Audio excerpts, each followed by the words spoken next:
Hello बच्चों, good morning. Welcome back to समथ classes. आज हम अपने सेशन में करने वाले हैं, जैसा कि आप लोग देख रहे होंगे डायग्राम के थ्रू, चैप्टर ह्यूमन रिप्रोडक्शन का, है ना।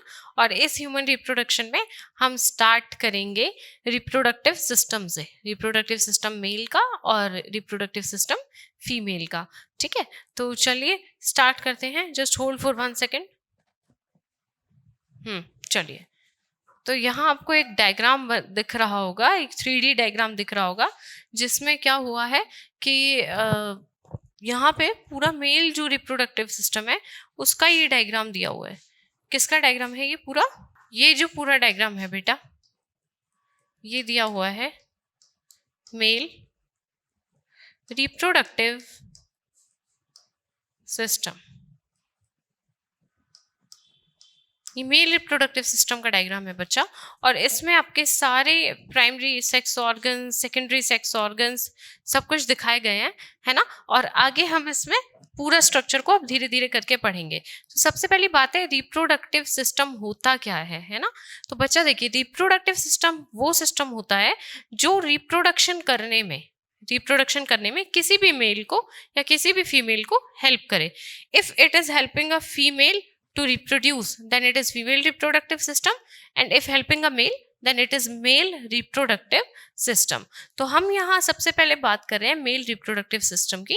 तो अब उसमें हम स्टार्ट करेंगे बच्चा कुछ हमारे बेसिक नॉलेज से। तो सबसे पहले रिप्रोडक्टिव सिस्टम में जो चीज आती है, रिप्रोडक्टिव सिस्टम में जिसके बारे में हम बात करते हैं, that is primary sex organ and secondary sex organs. Primary sex organ and secondary sex organ. यहाँ बच्चा मैंने ये जो पीपीटी है इसमें, या जो ये स्लाइड्स हैं मेरी, इसमें पूरा एक्सप्लेनेशन आप लोगों को थोड़ा थोड़ा दिया हुआ है, और मैं इसके थ्रू आपको क्या करूँगी, एक्सप्लेन करूँगी। आप लोगों को इसके अलावा नोट्स बनाने की ज़रूरत नहीं है। इसमें जितना है दैट इज़ इनफ, है ना, that is sufficient to study. If कुछ रह जाता है then I will upload it, लेकिन इसमें जो है वो आपकी बेसिक नॉलेज के लिए, फॉर एनसीईआरटी पर्पज सब ठीक है। तो चलिए हम स्टार्ट करते हैं। तो यहाँ पे जो हमारे प्राइमरी सेक्स ऑर्गन है ना, वो उसमें हमारे कौन से ऑर्गन आते हैं? एसेंशियल ऑर्गन्स आते हैं। एसेंशियल ऑर्गन्स मतलब जो इस चीज के लिए सबसे जरूरी है। एसेंशियल ऑर्गन जो इस चीज के लिए सबसे जरूरी है, या फिर प्राइमरी सेक्स ऑर्गन्स, उसमें बेटा प्राइमरी सेक्स ऑर्गन हम कहते हैं मेल में टेस्टीज को और फीमेल में ओवरीज को। मेल में टेस्टीज को और फीमेल में ओवरीज को। और एसेंशियल ऑर्गन्स या प्राइमरी सेक्स ऑर्गन्स होते कौन से हैं? जो किसका फॉर्मेशन करें? गैमेट्स का फॉर्मेशन करें।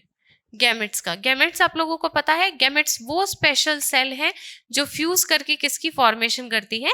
जाइगोट की फॉर्मेशन करती है। तो गैमेट्स का जो फॉर्मेशन करेगा वो ऑर्गन्स कौन से कहलाएंगे? प्राइमरी सेक्स ऑर्गन या फिर एसेंशियल ऑर्गन। अब यहाँ देखिए, यहाँ जैसा कि लिखा भी हुआ है, essential organ form the gametes. ठीक है, मेल्स में कौन होता है? ये टेस्टिस, और फीमेल में कौन होता है? ओवरीज होती हैं। द मेल गैमेट को हम क्या बोलते हैं? स्पर्मेटोजोन। और फीमेल गैमेट को हम क्या कहते हैं? ओवम। मेल गैमेट हमारे क्या होता है? स्पर्मेटोजोन। फीमेल गैमेट क्या होता है? ओवम। स्पर्मेटोजोन की जगह हम इसे स्पर्म भी कह सकते हैं बच्चा। स्पर्मेटोजोन की जगह हम स्पर्म भी कह सकते हैं। और फीमेल रिप्रोडक्टिव सिस्टम में ओवरीज जो बनाती है, इसे हम ओवम की जगह एग भी कह सकते हैं। तो ये हमारे क्या होते हैं? गैमेट्स होते हैं। ठीक है, इसके अलावा बेटा बात करते हैं सेकेंडरी सेक्स ऑर्गन्स की। सेकेंडरी सेक्स ऑर्गन्स में क्या है? देखिए, सेकेंडरी सेक्स ऑर्गन्स वो ऑर्गन्स है बेटा जो क्या करते हैं? गैमेट्स को फ्यूज कराने में, मतलब मेल और फीमेल गैमेट्स तो बन चुके हैं प्राइमरी सेक्स ऑर्गन में या एसेंशियल ऑर्गन्स में। अब उनको फ्यूज कराने के लिए, उनको मिलाने के लिए जो भी ऑर्गन्स हेल्प करते हैं उन्हें हम क्या बोलते हैं? सेकेंडरी सेक्स ऑर्गन्स बोलते हैं। जिन भी ऑर्गन्स ने हेल्प करी वो क्या कहलाएंगे? सेकेंडरी सेक्स ऑर्गन कहेंगे। तो जैसे कि यहाँ पे लिखा हुआ है, these form the passage for the gametes for the union of male and female gamete. ये रास्ता बनाते हैं मेल और फीमेल गैमेट को मिलवाने के लिए। ठीक है, इसमें मेल्स में कौन कौन से ऑर्गन इंक्लूड है? Epididymis, vas deferens, seminal vesicle, prostate और bulbourethral glands and penis. जबकि फीमेल में fallopian tube, uterus and vagina. ठीक है। ब्रेस्ट जो है वो क्या है, एक एसेसरी सेक्स ऑर्गन है, हेल्प करता है रिप्रोडक्शन के टाइम पे वो, ठीक है। तो ये बेटा सेकेंडरी सेक्स ऑर्गन्स वो हो गए जिन्होंने क्या किया, हेल्प कराई हमारी रिप्रोडक्शन में या फिर गैमेट्स को फ्यूज कराने में, और प्राइमरी वो जिन्होंने गैमेट्स का फॉर्मेशन किया। आई होप आप लोगों को ये क्लियर होगा। मैं प्रीवियस डायग्राम में let me show you that where is the secondary organs primary sex organs present. these organs these are the testes, these both are the testes, है ना। तो ये यहाँ पे क्या है, हमारी टेस्टीज है। और आप लोगों को पता है कि टेस्टीज किसका फॉर्मेशन करती है, स्पर्म का या मेल गैमेट का। तो ये जो हमारी ऑर्गन है ये क्या है, primary sex organs. Instead of this ये जो ऑर्गन्स है जो इनको गैमेट्स को ले जाने में हेल्प करवा रहे हैं कि जो ट्यूब है, दीज ग्लैंड्स, जो ग्लैंड्स हैं यहाँ पे, ये जो ग्लैंड्स दिए हुए हैं, ये जो स्ट्रक्चर है, ये जितने भी स्ट्रक्चर हैं बेटा, ये क्या कर रहे हैं, ये हेल्प करा रहे हैं किसमें, गैमेट्स को मिलवाने में। तो these are the secondary sex organs. चलिए let's move to our next slide. Okay, अब हम बच्चा स्टार्ट करेंगे, हमारा जो रिप्रोडक्टिव सिस्टम है वो एक एक स्ट्रक्चर से स्टार्ट करेंगे। तो हम सबसे पहले स्टार्ट कर रहे हैं फ्रॉम टेस्टीज। टेस्टिस जो मेन रिप्रोडक्टिव ऑर्गन है, जो मेन ऑर्गन है वो क्या है, टेस्टिस है। तो हम सबसे पहले स्टार्ट कर रहे हैं यहाँ पे टेस्टिस से। अब टेस्टिस जैसे कि आपने डायग्राम में देखा एक पेयर में प्रेजेंट होती है ना, वन पेयर ऑफ टेस्टिस, यानी कि दो टेस्टिस प्रेजेंट होती हैं जिनका साइज 3 to 5 सेंटीमीटर होता है, ठीक है। इसके अलावा बेटा टेस्टिस जो होती है ना वो एक स्पेशल बैग में, या special not a bag, special pouch में प्रेजेंट होती है। That pouch is called as scrotum. Scrotum, that pouch is called as scrotum और स्क्रॉटल सैक। क्यों टेस्टीज स्क्रोटम में प्रेजेंट होती है, क्यों टेस्टीज नॉर्मली प्रेजेंट नहीं होती हैं? बेटा टेस्टीज का स्क्रोटम में प्रेजेंट होने का एक स्पेशल पर्पस है, and that purpose is to maintain a low body temperature then low temperature then our normal body temperature.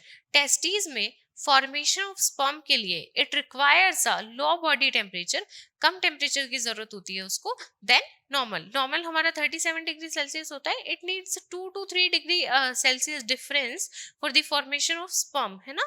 तो इसके लिए क्या होता है बच्चा, जो टेस्टीज हैं वो स्क्रोटम में प्रेजेंट होती है। Scrotum helps to maintain that temperature, ठीक है। उसके बाद देखिए जो टेस्टीज होती है ना, वो एब्डोमिनल कैविटी से अटैच होती है। एब्डोमिनल कैविटी लाइक हमारी जो डाइजेस्टिव कैविटी वाला पार्ट जहाँ पूरा होता है दैट इज एब्डोमिनल कैविटी।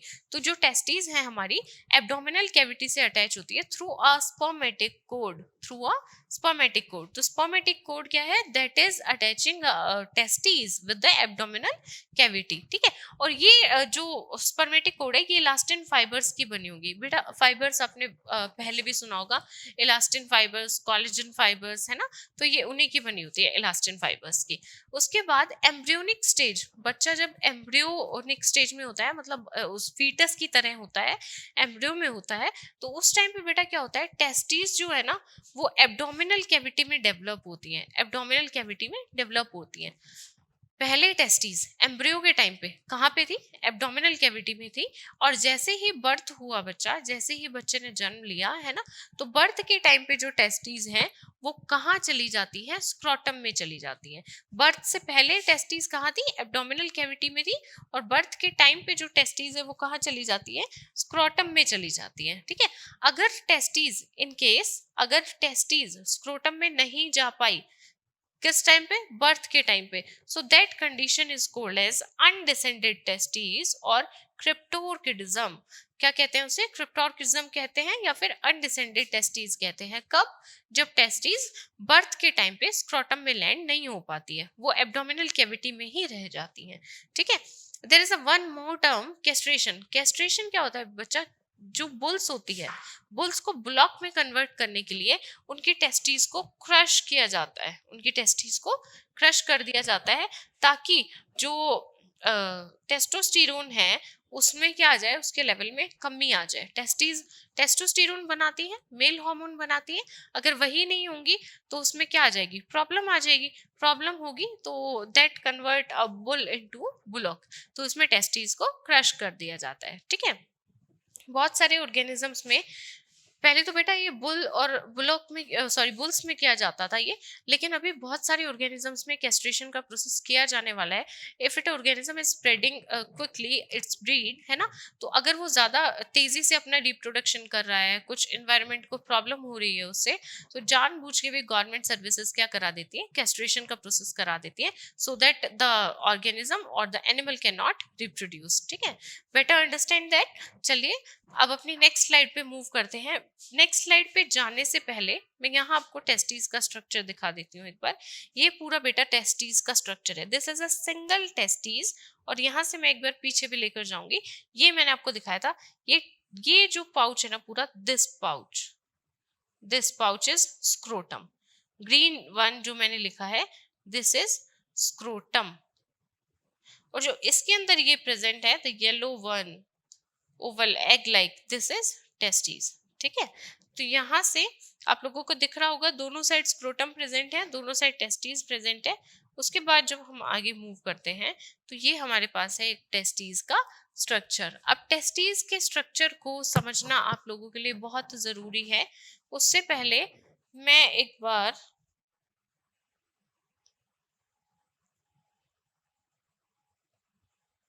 आप लोगों को थोड़ा सा एक डायग्राम शो करना चाहती हूँ। दिस वन, है ना बच्चा, देखो यहाँ और क्लियर है। हर टेस्टीज में बेटा, हर टेस्टीज में, है ना, आप लोगों को पता है दो ही टेस्टीज होती है, पैर में प्रेजेंट होती है। हर टेस्टीज में अंदर कुछ लोब्यूल्स बने होते हैं, कुछ लोब्स बने होते हैं। These lobes, this kind of lobes, this kind of lobes, कुछ इस तरह के स्ट्रक्चर हैं ये, ऐसे ऐसे करके कुछ लोब्स बने होते हैं इस तरह से। These lobes are called as, अब ये जो लॉब्स है ना, यही आप देखेंगे। अब मैं वापस से उसी स्ट्रक्चर में जा रही हूँ, होल्ड फॉर 1 सेकेंड। मैंने जस्ट आपको लोब्स दिखाने के लिए किया था। ये है हमारे पास, these lobes are called as seminiferous tubules, seminiferous tubules. ये लोब्स बने हुए हैं, इनको हम कहते हैं सेमनीफेरस ट्यूब्यूल्स। अब यहाँ देख लीजिए आपके सामने टेस्टिस के स्ट्रक्चर में इस तरह कितने सारे लोब्स बने हुए हैं। ठीक है, जब ये लोब्स बने हुए हैं बेटा, तो ये लोब्स जो हैं ये कॉइल्ड फॉर्म में होते हैं। ठीक है, नॉर्मल फॉर्म में नहीं होते, ये कॉइल्ड फॉर्म में होते हैं। कॉइल्ड फॉर्म में होने की वजह से क्या होता है बेटा, इनका ये काफी ज्यादा एडजस्ट कर पाते हैं अपने आप को। ठीक है, उसके अलावा बेटा क्या होता है, ये जो सेमनीफेरस ट्यूब्यूल्स हैं, ये हमारी टेस्टीज में काफी ज्यादा नंबर में प्रेजेंट होते हैं, not in a single number, है ना। काफी सारे सेमनीफेरस ट्यूब्यूल्स हमारे इसमें प्रेजेंट होते हैं। एक लोब्यूल में बच्चा, एक हमारे पास जो ये लोब है, एक लोब्यूल जो है, इस एक लोब में 1 2 3 सेमनीफेरस ट्यूब्यूल्स आप लोगों को मिल जाते हैं। समझ रहे हैं आप, ये कॉइल्ड स्ट्रक्चर सेमनीफेरस ट्यूब्यूल्स, एक लोब में आपको ये 1 2 3 सेमनीफेरस ट्यूब्यूल्स मिल जाते हैं, जो एक दूसरे के साथ ज्वाइन होके आगे जाके मीडियास्टिनम में और ट्यूब्यूल्स बना लेते हैं। ठीक है, मीडियास्टिनम में आगे जाके क्या कर लेंगे, और ट्यूब्यूल्स बना लेंगे। आप इतना स्ट्रक्चर समझ रहे हैं टेस्टिस का। मैंने आपको टेस्टिस में अभी तक ये बताया है कि इसमें सेमनीफेरस ट्यूब्यूल्स होते हैं। ठीक है, और ये ट्यूब्यूल्स आगे जाके क्या बना लेते हैं, स्ट्रक्चर बना लेते हैं। अच्छा, हमने जो अभी स्क्रोटम की बात की थी, वो स्क्रोटम बेटा एब्डोमिनल कैविटी से भी कनेक्ट होता है। जो पैसेज होता है किसका, इंग्विनल कैनाल जो होती है हमारी, उसके थ्रू जो टेस्टिस है वो एब्डोमिनल कैविटी से भी कनेक्टेड होते हैं, और फाइनली किस में चली जाती है, बर्थ के टाइम पे स्क्रोटम में चली जाती है। ठीक है, और जो मेल्स की स्पर्मेटिक कॉर्ड होती है, मेल की स्पर्मेटिक कॉर्ड, वो इंग्विनल कैनाल से ही पास होती है। ये हम थोड़ा अभी करेंगे बात इसके बारे में। आई नो आप लोगों को कंफ्यूजन हो रहा होगा that what is inguinal canal, what is spermatic cord, just have patience, है ना, हम उसके बारे में अभी बात करेंगे। पहले आप लोग टेस्टिस का जितना स्ट्रक्चर मैं आप लोगों को समझा रही हूँ, है ना, उसके बारे में थोड़ा सा आप लोग देख लीजिए। क्या बोला मैंने यहाँ पे, सेमनीफेरस ट्यूब्यूल्स होते हैं, टेस्टिस में लोब्स बने होते हैं, लोब्स के अंदर सेमनीफेरस ट्यूब्यूल्स होते हैं। हर लोब में 2 to 3 या 1 to 3 सेमनीफेरस ट्यूब्यूल्स आपको देखने को मिल जाएंगे। मैं लोब को डार्क ग्रीन से रिप्रेजेंट कर रही हूँ। ठीक है, उसके बाद बच्चा, ये जो लोब्स हैं, ये जहां से कनेक्टेड रहते हैं, that part is called as septum, that part is called as septum. ठीक है, अब देखिए लोब्स इस तरह से, जैसे ये लोब है, ठीक है, ये एक मैंने लॉब बनाया और इसमें इस तरह से क्या है, सेमनीफेरस ट्यूब्यूल्स प्रेजेंट है, इस तरह से 1 2 3 सेमनीफेरस ट्यूब्यूल्स होते हैं। आप लोगों को विजिबल है ये? Just 1 second. हाँ, आप क्लियरली देख पा रहे हैं? ठीक है, ठीक है। तो ये इस तरह से एक लोब में 1 2 3 सेमनीफेरस ट्यूब्यूल्स प्रेजेंट होते हैं और ये जो लोब्स हैं ये कनेक्टेड होते हैं किसके थ्रू, सेप्टम के थ्रू। आगे जाके बेटा ये लोब से जो ट्यूब्स निकल रही है ना, जैसे एक लोब इधर है, एक ट्यूब निकल रही है, दूसरी ट्यूब निकल रही है इस तरह से, है ना। दूसरा लोब मैंने इधर बनाया, इसमें भी सेमनीफेरस ट्यूब्यूल्स है ना, और इसमें से भी क्या निकल रही है, ट्यूब्स निकल रही हैं। तो आगे जाके बेटा ये सारी ट्यूब्स ना, जितने भी लोब्स हैं उनसे सारी ट्यूब्स एक कॉमन जगह पे आकर मिलने की कोशिश करती हैं, ठीक है। तो पहला जो पार्ट होता है, पहला जो पार्ट जहाँ पे ये कॉमन जगह पे आकर मिलने लगती हैं, ठीक है, वहां ये किसकी फॉर्मेशन करती हैं, रिटेट टेस्टीज की फॉर्मेशन करती है। ये मीडियास्टिनम है बेटा, ये जो स्पेस है ना जहाँ ये आकर मिल रही है, जो ये सेमनीफेरस ट्यूब्यूल से ट्यूब्स निकली, ये जिस स्पेस में आकर फर्स्ट टाइम मिलती हैं, that space is called as mediastinum. और मीडियास्टिनम में बच्चा जहां ये कॉइल्ड ट्यूब आकर फर्स्ट टाइम मिल रही हैं, तो that structure is called as rete testes. These are the seminiferous tubes of seminiferous tubules. जैसे ही आके मीडियास्टिनम में अरेंज करेंगे खुद को, so these are called as rete testes, ठीक है। उसके बाद बच्चा ये टेस्टीज की लेयर का नाम दिया हुआ है ट्यूनिका एल्बुजिनिया, ट्यूनिका वेजिनलिस, ये हम अभी आगे पढ़ेंगे। आई होप आप लोगों को इतना स्ट्रक्चर क्लियर होगा, इसमें कोई डाउट नहीं होगा। अगर आप लोग अभी भी कोई डाउट फील कर रहे हैं तो आप लोग मुझे बता सकते हैं। रिटेट टेस्टीज का टॉपिक मैं आप लोगों को क्लियर कर चुकी हूँ। अब बच्चा रिटेट टेस्टीज है ना, आगे जाके और स्ट्रक्चर की फॉर्मेशन करेगी। रिटेट टेस्टीज पहले वासा एफ्रेंशिया बनाएगी, देन एपिडिडाइमिस बनाएगी, देन वास डिफरेंस बनाएगी। अभी आगे जाके और स्ट्रक्चर की फॉर्मेशन यहाँ पे होनी है। तो क्या इतना आप लोगों को क्लियर है? मैं आगे मूव करूं? चलिए, तो अब हम देखते हैं आगे। ये हम पढ़ चुके हैं। अब देखिए बेटा, मैं यहाँ से थोड़ा सा बता देती हूँ। East scrotum is connected to abdominal cavity through inguinal canal. जैसा कि मैंने आपको अभी अभी बताया था कि स्क्रोटम जो है, स्क्रोटम में कौन प्रेजेंट है, टेस्टीज प्रेजेंट है ना। स्क्रोटम एब्डोमिनल कैविटी से किसके थ्रू कनेक्टेड है, इंग्विनल कैनाल के थ्रू कनेक्टेड है। और इसी कैनाल की हेल्प से जो टेस्टीज हैं वो स्क्रोटम में जाती हैं at the time of birth, ठीक है। और इसी कैनाल से मेल्स में स्पर्मेटिक कोड पास होती है। क्या है, जैसे मान लीजिए इधर, मान लीजिए आप लोग, ये मेरे पास एक इंग्विनल कैनाल है ना। इसी कैनाल के थ्रू बेटा जो मेल्स की स्पर्मेटिक कोड है वो पास होती है। दूसरा, इसी कैनाल की हेल्प से जो टेस्टीज है वो स्क्रोटम के पाउच में जाती है। ये स्क्रोटम का पाउच और यहाँ पे टेस्टीज आ रही है, वो इसी की हेल्प से आ रही है, ठीक है।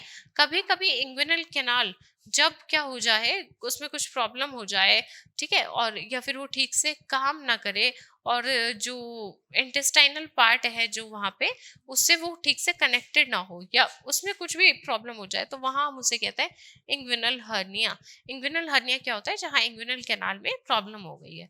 अब हम देख रहे थे इंटरनल स्ट्रक्चर ऑफ टेस्टीज, है ना। टेस्टीज में मैंने आपको बताया था कि टेस्टीज जो है वो 3 लेयर से कनेक्टेड होती है। 3 लेयर होती है, हर टेस्टीज में 3 लेयर्स होती है। जैसे मेरे पास यहाँ ये टेस्टीज है, तो इसमें 3 लेयर्स होंगी, 1 2 3, है ना। The first layer is outermost is tunica vaginalis. जो सबसे बाहर लेयर होती है वो होती है ट्यूनिका वेजिनलिस। मिडल होती है ट्यूनिका एल्बुजिनिया, और सबसे अंदर वाली होती है ट्यूनिका वेस्क्यूलोसा। अंदर वाली कौन सी लेयर होती है, ट्यूनिका वेस्क्यूलोसा, है ना।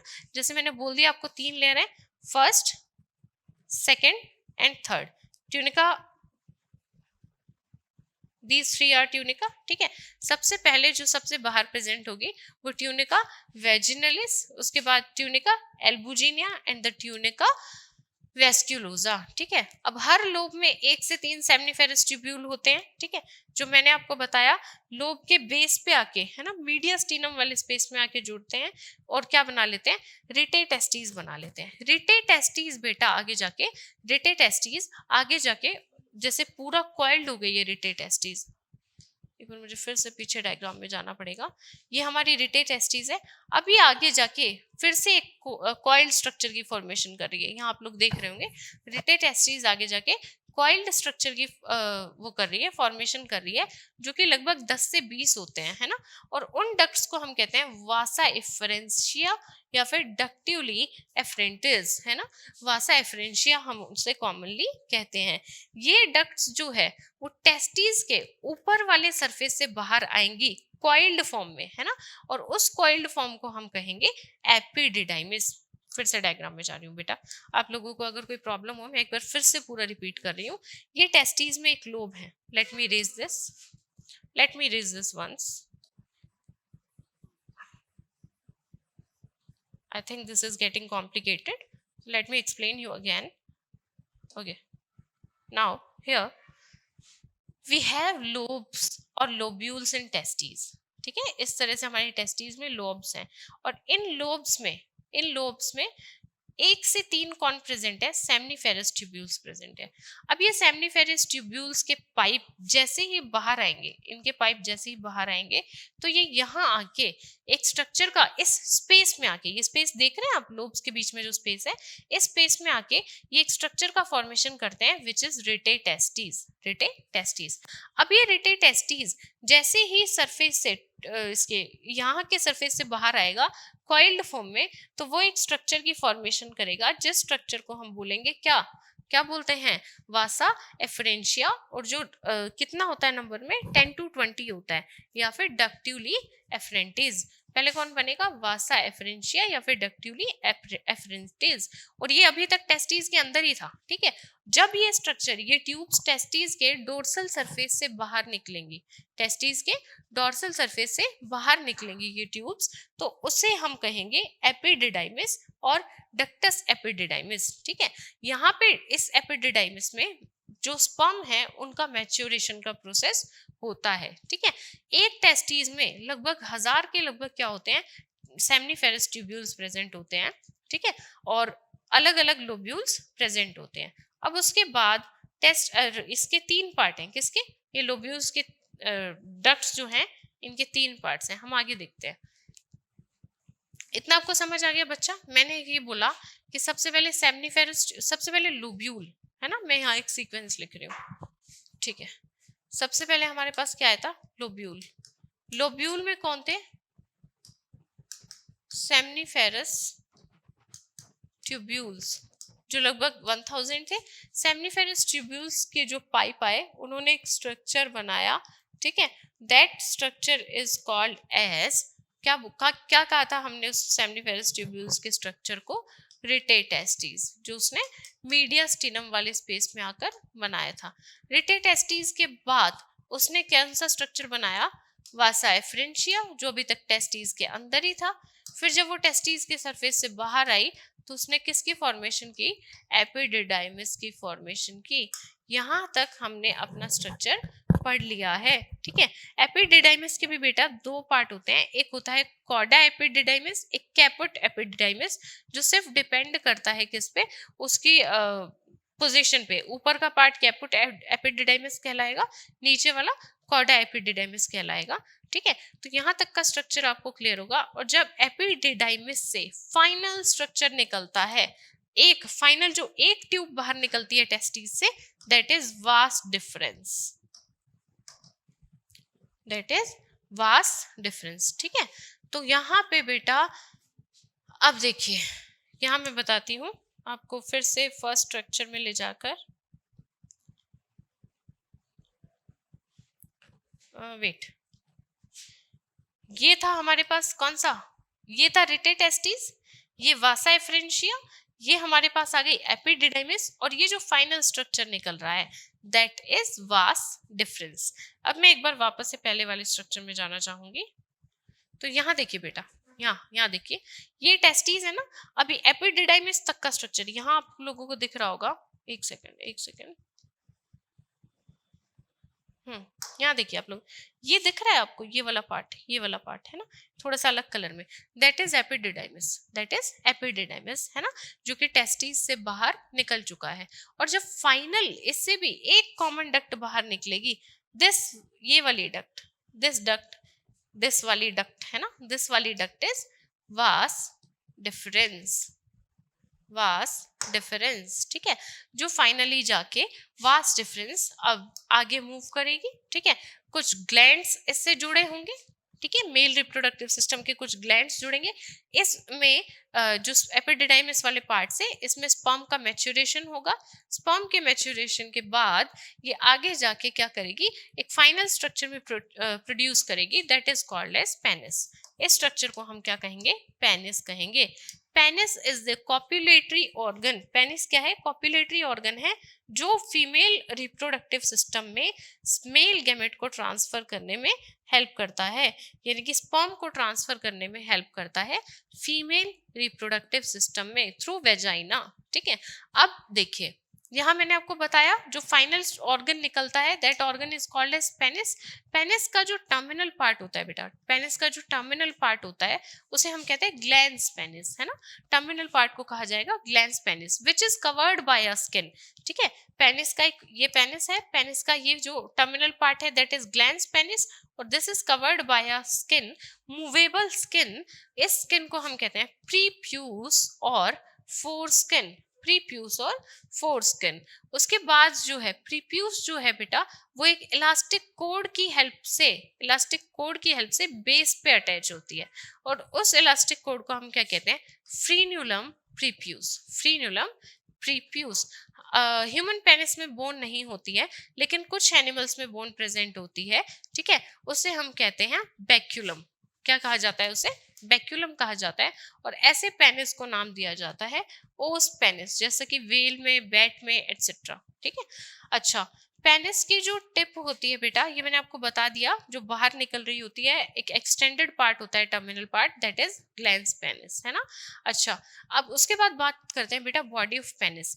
पेनिस जो है एक सिलेंड्रिकल स्ट्रक्चर है, ठीक है, सिलेंड्रिकल स्ट्रक्चर है जो कॉप्यूलेशन के टाइम पे इरेक्ट हो जाता है।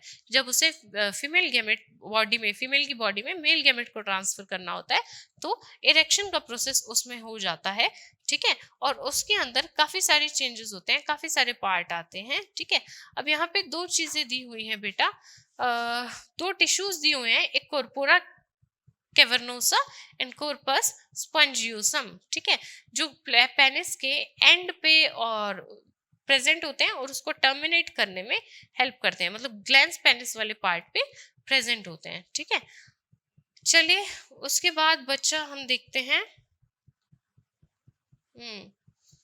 उसके बाद हमें देखना है सेमनीफेरस ट्यूब्यूल्स। उसके बाद हमें देखना है कौन, सेमनीफेरस ट्यूब्यूल्स। अभी तक हम वास्ट डिफरेंस का स्ट्रक्चर पढ़ चुके हैं अपने उसमें, अब हमें सेमनीफेरस ट्यूब्यूल्स यहाँ पे देखना है।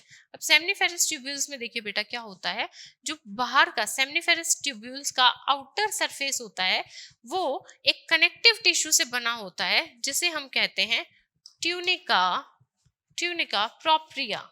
क्या बोला मैंने, ये हमारे पास सेमनीफेरस ट्यूब्यूल्स से इस तरह से, इसका जो आउटर सरफेस है, आउटर सरफेस जो है that is called as tunica propria, जबकि इनर सरफेस जो है वो, बाहर वाला सरफेस किससे बना था, कनेक्टिव टिश्यू से, इनर सरफेस जो बना है वो जर्मिनल एपिथेलियम से बना है और इस एपिथेलियम में स्पर्मेटोजेनिक सेल्स होती हैं। कौन सी सेल्स होती है, स्पर्मेटोजेनिक सेल्स। जेनिस मैंने बताया था आपको बेटा, genesis is the term used for the formation, तो स्पर्मेटोजेनिक सेल्स होती हैं। तो यहाँ जो हमारी स्पर्मेटोजेनिक सेल है वो स्पर्मेटोजेनेसिस के प्रोसेस से किसका फॉर्मेशन करती है, स्पर्म का। मैं एक बार फिर यहाँ पर लिख रही हूँ, कौन सी सेल है हमारे पास, स्पर्मेटोजेनिक सेल्स हैं और ये किसका फॉर्मेशन करेंगे, स्पर्म का, और प्रोसेस का नाम क्या होगा, स्पर्मेटोजेनेसिस। क्लियर है यहाँ तक आप लोगों को, ठीक है। उसके बाद देखिए बेटा क्या होता है, ये जो सेल्स थी, ये जो सेल्स थी जो जर्मिनल एपिथेलियम था, है ना, मैंने बताया था ना, बाहर से ये कनेक्टिव टिश्यू का बना हुआ है, अंदर से जर्मिनल एपिथेलियम का। तो अंदर जो जर्मिनल एपिथेलियम है उसमें कुछ सेल्स मिलती हैं जिन्हें हम क्या कहते हैं, सर्टोली सेल्स, सर्टोली सेल्स। इन सर्टोली सेल्स का मेन फंक्शन होता है स्पर्म को न्यूट्रिशन प्रोवाइड करना।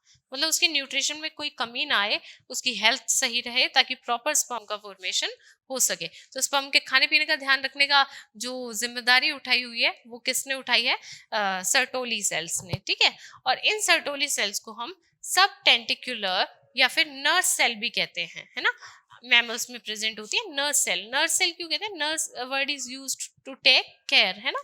नर्स सेल है मतलब वो उसके खाने पीने का, सबका हेल्थ का ध्यान रख रही है। इसके अलावा बच्चा सर्टोली सेल्स के क्या फंक्शन होते हैं? देखिए, इसके अलावा जो सर्टोली सेल के फंक्शन होते हैं वो फेगोसाइटिक होती हैं नेचर में, सॉरी, ठीक है, जो इंजर्ड या डेड सेल को खा जाती हैं, ठीक है। अच्छा, उसके बाद ये ब्लड टेस्टिस बैरियर में भी प्रेजेंट होती हैं। टेस्टिस में जो ब्लड टेस्टिस बैरियर होता है, मतलब ब्लड और टेस्टिस का जहाँ पे बैरियर प्रेजेंट है, ये वहां भी प्रेजेंट होती है। थर्ड वन इज ये इनहिबिन और एंटी मुलेरियन हार्मोन प्रोड्यूस करती है। कौन सा हार्मोन प्रोड्यूस करते हैं? इनहिबिन और एंटी मुलेरियन। दोनों हार्मोन के फंक्शन हम आगे पढ़ेंगे, डोंट वरी अबाउट दैट, है ना। अभी आप थोड़ा सा, मैं जस्ट एक सर्टोली सेल का फंक्शन आप लोगों को रिमाइंड करा रही हूँ, है ना। उसके बाद जो सर्टोली सेल है वो एस्ट्रोजन बनाती है, किससे? टेस्टोस्टेरोन से। Testosterone is a male hormone, उसे किसकी फॉर्मेशन करती है? एस्ट्रोजन की फॉर्मेशन करती है। कुछ ऐसी सेल्स हैं बेटा जो सेमनीफेरस ट्यूब्यूल्स के अंदर स्पेस में मिलती हैं, उन सेल्स को हम कहते हैं इंटरस्टिशियल या लीडिंग सेल्स। क्या कहते हैं? सेमनीफेरस ट्यूब्यूल्स में एक और सेल्स मिलती है अंदर स्पेस में, उन्हें कहते हैं इंटरस्टिशियल या फिर लीडिंग सेल। ये जो लीडिंग सेल है ये किसको सिक्रेट करती हैं? मेल हार्मोन टेस्टोस्टेरोन को सिक्रेट करती हैं। मेल हार्मोन टेस्टोस्टेरोन को सिक्रेट करती हैं। अब ये टेस्टोस्टेरोन, अब सेमनीफेरस में इंटरस्टिशियल सेल से सिक्रेट हुआ है टेस्टोस्टेरोन, ठीक है। ये जो टेस्टोस्टेरोन है बेटा, ये सेमनीफेरस ट्यूब्यूल्स के अंदर आ जाएगा डिफ्यूजन के प्रोसेस से, और ये एक हार्मोन होता है एंड्रोजन बाइंडिंग प्रोटीन, है ना। एंड्रोजन बाइंडिंग प्रोटीन से क्या हो जाएगा? ये उससे डिफ्यूजन के प्रोसेस से सेमनीफेरस ट्यूब्यूल्स में आ जाएगा और स्पर्मेटोजेनेसिस का प्रोसेस होने में हेल्प करेगा। डोंट वरी, जितने भी हार्मोन हैं हम उन सबका फंक्शन पढ़ेंगे, हम उनका एक प्रॉपर चार्ट भी पढ़ेंगे। लास्ट में आप लोगों को एक चार्ट भी प्रोवाइड कराऊंगी, एक proper chart, hormonal chart provide कराऊंगी, जिसमें सारे हार्मोन्स के किस पॉइंट पे क्या फंक्शन होते हैं वो क्लियरली आप लोगों को पता चल जाएंगे। यहाँ तक किसी को कोई प्रॉब्लम है बेटा, आप लोग मुझे बता सकते हैं। If you are facing any kind of problem you can tell me, I will solve that. Please let me know if you have any problem.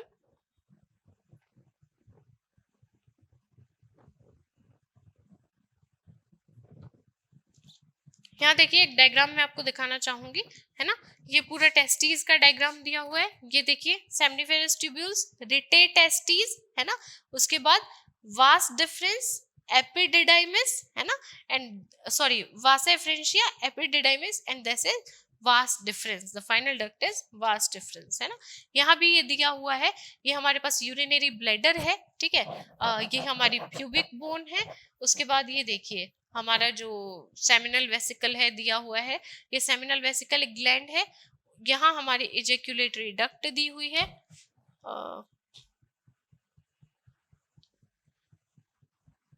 This part is scrotum, epididymis, vas deferens, ठीक है। Testes, this part is penis, this is prostate gland, और this one is bulbourethral gland. अब कल के structure में बेटा हम आगे पढ़ने वाले हैं। क्या पढ़ेंगे अब? कल के स्ट्रक्चर में हमें ग्लैंड्स पढ़ने हैं मेल रिप्रोडक्टिव सिस्टम के, है ना। मेल रिप्रोडक्टिव सिस्टम के ग्लैंड्स पढ़ेंगे। हमने आज क्या पढ़ा है? टेस्टिस का स्ट्रक्चर पढ़ा है, सर्टोली सेल का फंक्शन पढ़ा है, इंटरस्टिशियल सेल का फंक्शन पढ़ा है, सारी डक्ट्स पढ़ी हैं, ठीक है। अब हम कल प्राइमरी और सेकेंडरी सेक्स ऑर्गन्स भी पढ़े हैं। कल हम इसमें आगे पढ़ने वाले हैं मेल रिप्रोडक्टिव सिस्टम के ग्लैंड्स, और इसमें जो रिमेनिंग पार्ट है आपका वो पढ़ेंगे हम। कल हम बेटा ग्लैंड्स पढ़ने वाले हैं। इसके अलावा एक हमारा जो बचा हुआ है, इसमें हल्का सा पार्ट और बचा हुआ है बच्चा, तो हम वहां से इसके स्ट्रक्चर का एक स्मॉल पार्ट, एक दो लाइनें और बची हुई हैं, वो पढ़ेंगे। और इसके अलावा कल क्या पढ़ेंगे? आगे का जो पार्ट है हमारा वो पढ़ेंगे मेल रिप्रोडक्टिव सिस्टम के ग्लैंड्स और उसका हार्मोनल कंट्रोल। वो पढ़ने के बाद हम अपना फीमेल रिप्रोडक्टिव सिस्टम स्टार्ट करेंगे। यहाँ तक के सेशन में अगर किसी को कोई प्रॉब्लम है तो मुझे बताइए। मैम एक फिक्स टाइम टेबल बना दो। Sorry Ashmita, really sorry, actually I have busy schedule, है ना, तो उस वजह से मेरे थोड़ा सा प्रॉब्लम चल रहा था बेटा। मैं डोंट वरी अबाउट दैट, है ना, आप लोगों का fix time table will start from Monday, है ना। तब तक के लिए मैं जब भी आपकी क्लास होगी कल, है ना, tomorrow is Saturday, I am not sure about the tomorrow's class timing, कल क्लास होगी but I am not sure about that, है ना। लेकिन मैं आप लोगों को बता दूंगी, पहले ही प्री शेड्यूल करा दूंगी आपकी क्लास किस टाइम पे होगी। From Monday the timing will be same, है ना। प्लीज एडजस्ट फॉर 2 days, और तब तक के लिए आप कोई भी प्रॉब्लम हो आप मुझसे कांटेक्ट कर सकते हैं, किसी भी तरह मुझसे बात कर सकते हैं। आई होप आप लोगों को आज के लेक्चर में कोई प्रॉब्लम नहीं होगा। Revise your concept from NCERT. Be careful, be take care about the whole concept, है ना, revise from the NCERT. If there is any doubt in any term or concept, you can text me, ठीक है। Okay okay बच्चा, ठीक है, चलिए फिर next session में मिलते हैं। आज का सेशन हमारा यहीं एंड होता है, और नेक्स्ट सेशन में हम इसी को कंटिन्यू करके ग्लैंड्स को कंटिन्यू करेंगे और फीमेल रिप्रोडक्टिव सिस्टम को स्टार्ट करेंगे। चलिए बाय, टेक केयर, मिलते हैं नेक्स्ट सेशन में।